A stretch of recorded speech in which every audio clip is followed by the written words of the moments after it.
harus bertemu malam Rabu malam supaya kita tentunya nggak berkenan kejiwaan. Kita sudah mulai edarkan itu link pendaftaran gitu.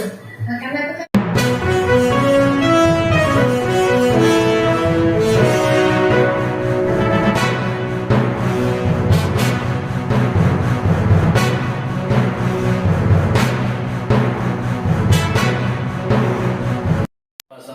Rasulillah wa ala alihi wa ashabihi wa mawala la hawla wa la quwata illa billah amma ba'd. Yang kami hormati tadi dari pihak universitas Pak Ahmad Rofi'i, beliau di universitas sebagai apa ya Bu ya? Pakir di universitas? Belum. Warek Pak.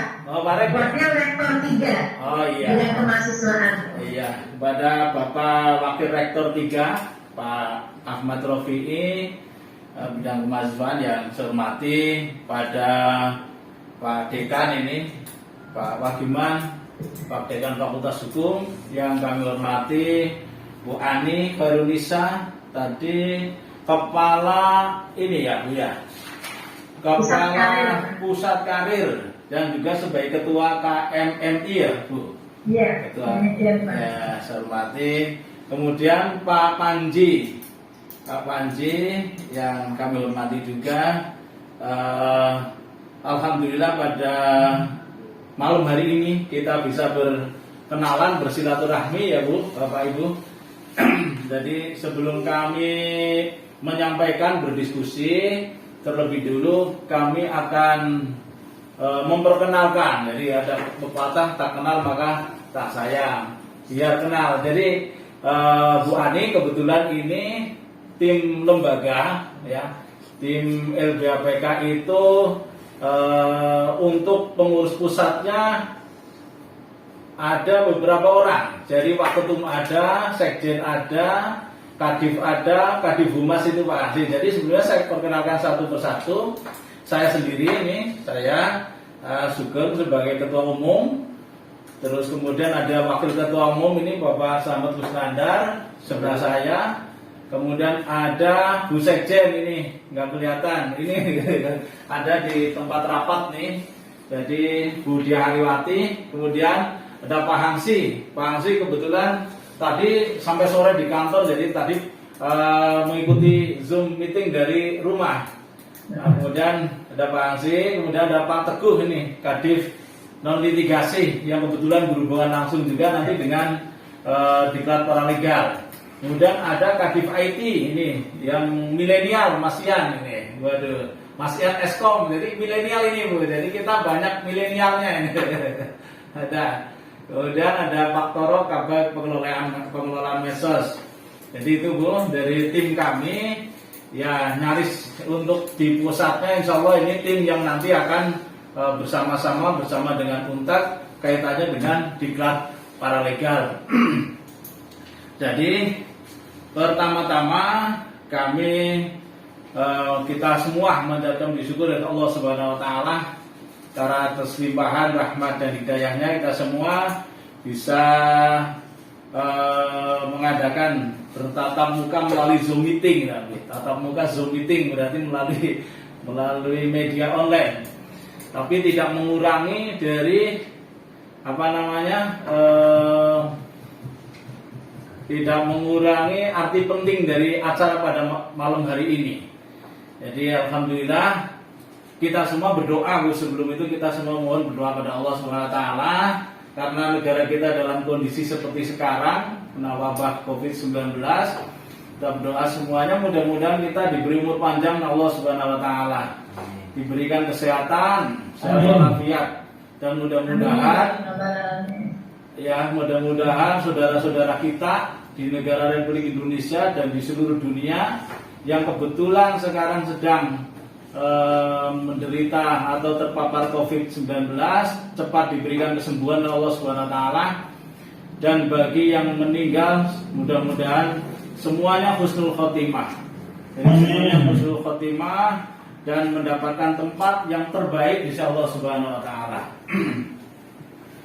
Kemudian untuk acara pada malam hari ini, kami dari pihak LBHPK sangat mengapresiasi dan berterima kasih sekali kepada UNTAD, kepada Universitas 17 Agustus Jakarta, karena dengan acara malam hari ini mudah-mudahan acara kedepannya dalam pelaksanaan diklat paralegal berjalan dengan lancar dan sukses, Jadi kita sudah perlu kami sampaikan, Bu Ani, sorot semuanya deh, disorot biar ya. Jadi perlu kami sampaikan, kami sudah membaca beberapa dokumen gambar termasuk tadi penjelasan dari Pak Warek 3 dan Bu Ani terkait dengan program diklat paralegal ini. Memang perlu kami sampaikan sedikit tentang LBH-PK dulu, bahwa LBH Perisai Kebenaran kita lahir tahun 2003 Pak, tapi kita berbadan hukum dari Dirjen AHU itu tahun 2014. Jadi seiring dengan lahirnya Undang-Undang Nomor 16 2011 tentang bantuan hukum. Jadi waktu itu kita mengikuti akreditasi secara nasional bersama dengan para organisasi bantuan hukum yang lain di seluruh Indonesia. LBH-PK termasuk dari 310 OBH seluruh Indonesia 2013. Dan yang kebetulan yang A itu hanya 10. Alhamdulillah LBH-PK diberikan sebuah amanah sekaligus anugerah dari Allah Subhanahu wa taala menjadi akreditasi A nasional dari 310.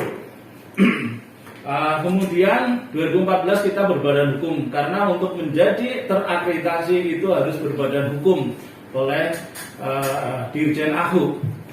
Jadi 2014 karena kita sudah terakreditasi, otomatis badan hukumnya harus diresmikan, dan alhamdulillah kita sudah. Kemudian untuk pelaksanaan organisasi bantuan hukum terakreditasi itu setiap 3 tahun sekali kita harus melakukan reakreditasi.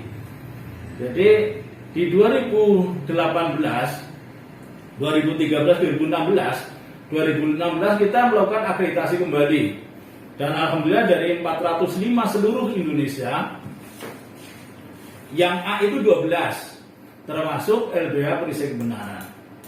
Kalau di Jakarta itu ada Mawar Saron itu Pak Warek, ada Mawar Saron itu A. Kemudian ada Posbakum Ading Jakarta Utara itu A, ada 2. Jakarta ada 3, Jawa Tengah ada 2. Kemudian Jawa Timur ada 1. Waktu 2016 belum ada. Jadi dari 405 yang A itu 12 termasuk LBH-PK. Kemudian kita reakreditasi kembali tahun 2018, tapi untuk masa berlaku 2019-2021. Jadi ada 524 organisasi bantuan hukum se-Indonesia. Organisasi bantuan hukum itu adalah berasal dari, bisa awalnya itu ada yang dari LBH, LSM, ada yang dari LBH, ada yang dari perguruan tinggi, ada yang dari organisasi kemasyarakatan, akan tetapi mempunyai lembaga LKBH, lembaga konsultasi bantuan hukum dan sebagainya. Contohnya ada LKBH-nya Aisyah Muhammadiyah itu ada, LBH-nya NU contohnya. Jadi bisa dari itu. Jadi organisasi bantuan hukum bisa berasal dari organisasi kemasyarakatan, LBH maupun dari perguruan tinggi. Di 2019-2021 periode 1921 seluruh Indonesia ada 524 organisasi bantuan hukum, dan yang A turun Pak, yang tadinya 10-12, yang 2019-21 menjadi 9 Pak. Jadi menjadi 9 organisasi bantuan hukum terakreditasi A. Ada terakreditasi, dan yang A itu hanya 9, dan alhamdulillah LBH-PK masuk dari yang 9. Jadi cara bahasa sepak bolanya itu hat-trick itu Pak Warek, itu hat-trick itu Pak BK. Jadi kita hat-trick 3 kali berturut-turut kita dapat akreditasi A.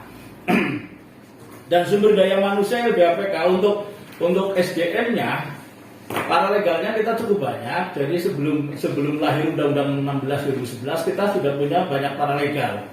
Tadi kalau sekarang saja paralegal kita sudah ada 80-an. 85 sekarang. Nah, kemudian kita mempunyai Korwil. Korwil itu tingkat provinsi, itu ada di 8 provinsi, Pak Bu.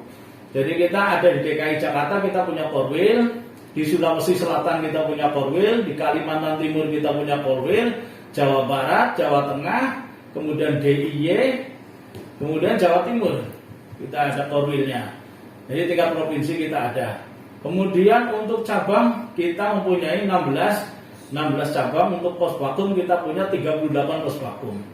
Jadi artinya LBHPK tersebar di seluruh di pulau yang ada, Sulawesi ada, Kalimantan ada, Jawa tadi, khususnya di semua provinsi di Jawa itu kita ada, termasuk Banten. Jadi kita ada. Jadi itu dari wilayah LBHPK. Jadi kemudian jumlah advokat kita terbanyak di Indonesia, Pak, 165 sekarang. Kita mempunyai 165 advokat seluruh Indonesia. Dari disiplin ilmu yang ada, maksudnya untuk ada yang doktor, S3, dan S2, untuk stratanya ada strata 3, 2 dan sarjana hukum, tapi strata 2 sudah banyak, paling banyak strata 2. Jadi doktornya ya ada beberapa doktor. Kemudian untuk di level penasehat tadi saya belum menyampaikan, kita ada ketua dewan penasehat, kebetulan beliau Bu Elsa Sarif, ketua dewan penasehat. Kemudian ada Brigjen Suyono, mantan kepala BNN Sulawesi Tengah, itu Kupang, di Sulawesi Tengah itu Pak Brigjen Suyono, itu mantan kepala BNN Provinsi Sulawesi Tengah. Jadi di sumber daya lembaga LBH Perisai Kebenaran insya Allah kita cukup memadai, baik dari jumlah orangnya maupun dari kualitas SDM-nya, para advokatnya, sebaran wilayahnya kita memadai. Jadi itu sekilas tentang LBHPK. Kemudian terkait dengan program ini, setelah praktikan kalau tidak salah bulan Juni apa Mei kita tanda tangan, Juli ya Pak ya, Pak Dekan. Kita tanda tangan itu kerjasama bulan Juni, ya. Jadi bulan Juni kita kerjasama dengan Kementerian Hukum dan HAM, langsung dengan BPHN. Itu yang tingkat pusat. Kemudian tingkat provinsi, diantaranya dengan Biro Hukum Provinsi Jawa Tengah. Kemudian yang tingkat kabupaten kota, ada beberapa kabupaten kota yang mempunyai perda bantuan hukum. Kita kerjasama, contoh perda bantuan hukumnya Purbalingga, kita kerjasama dengan Pemda Purbalingga, kemudian dengan Pemda Pekalongan, kemudian dengan Pemda Brebes, kemudian dengan Pemda Batang. Ya, Pemda Batang kita kerjasama.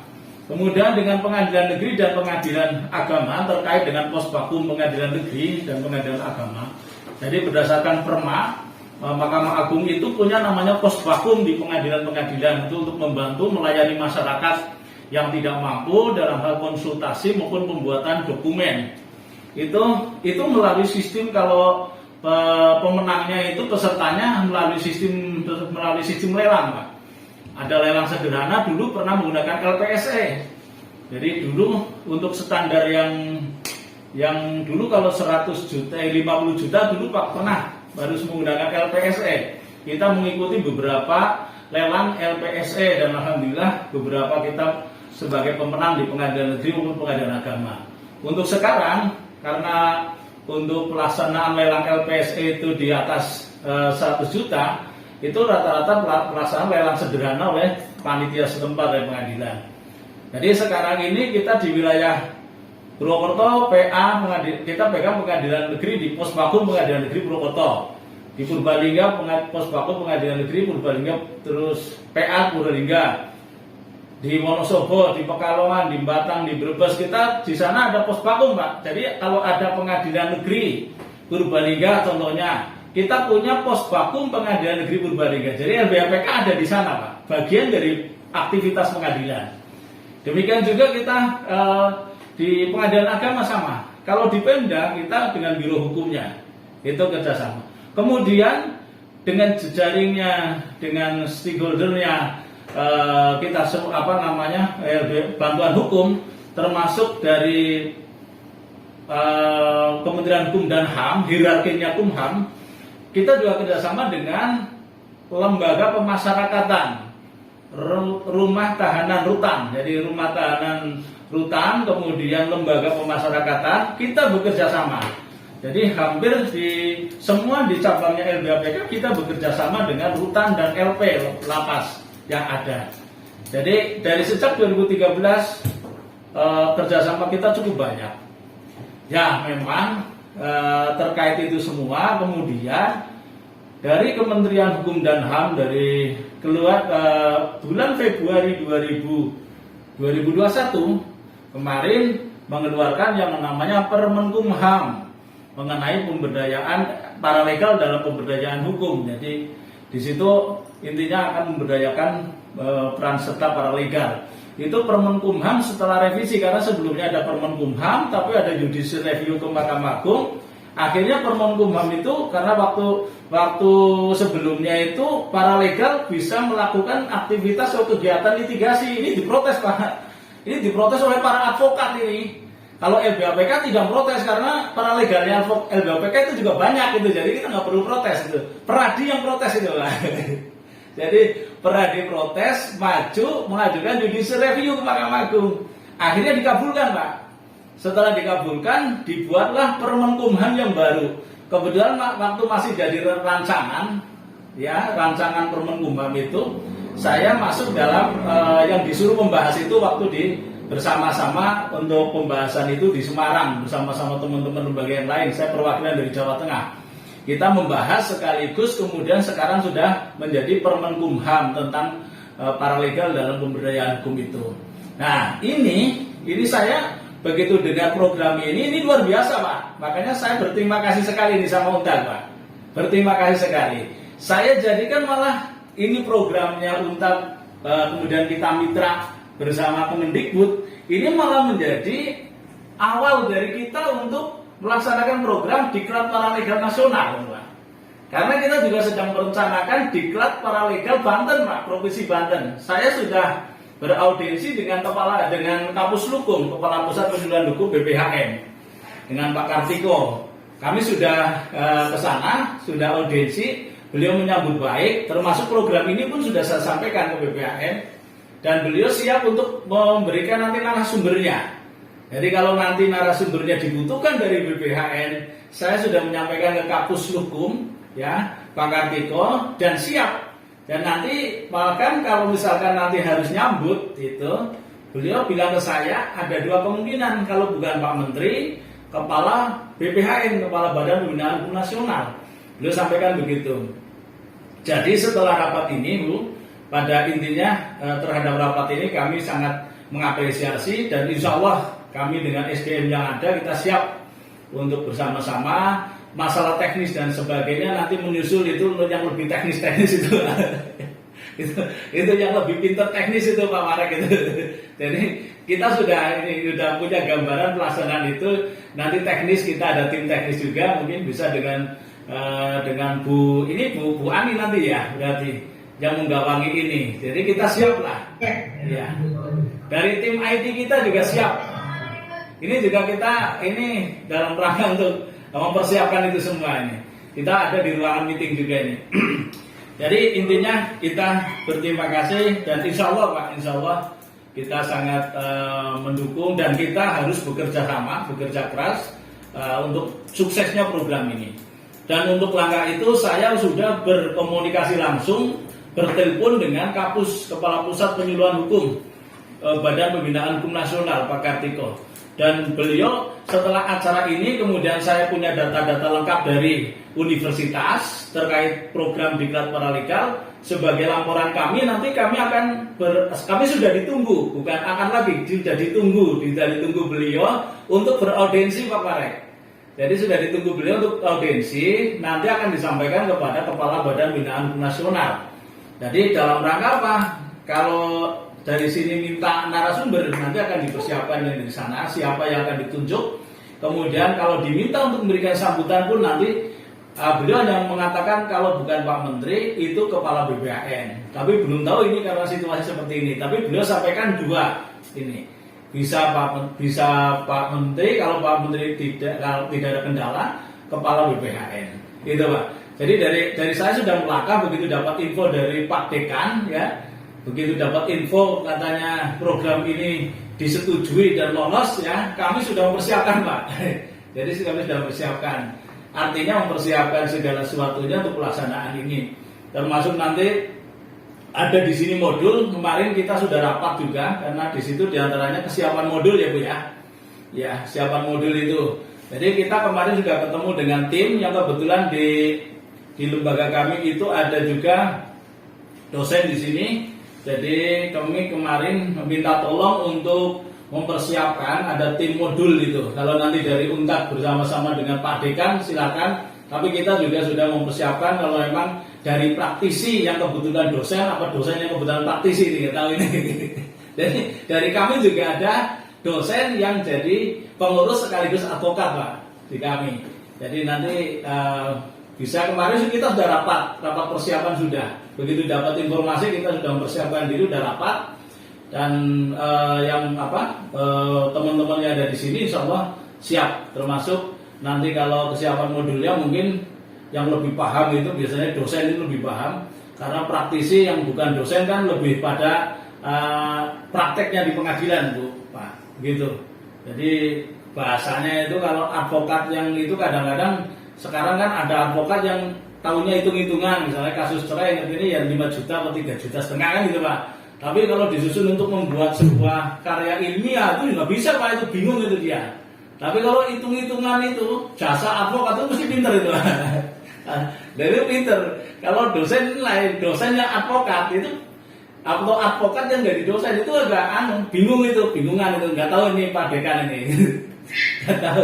Tapi kalau dari kami, kalau ya, makanya itu Pak Marek itu yang perlu kami sampaikan. Intinya kita sudah insya Allah nanti secara teknis silakan kalau kalau situasi COVID sudah mereda ini hari ini saya dapat info mungkin bapak-bapak ibu sekalian juga sudah ada info 54.000 Pak hari ini COVID di Indonesia itu 54.000 tadi saya baca. Jadi tinggi banget.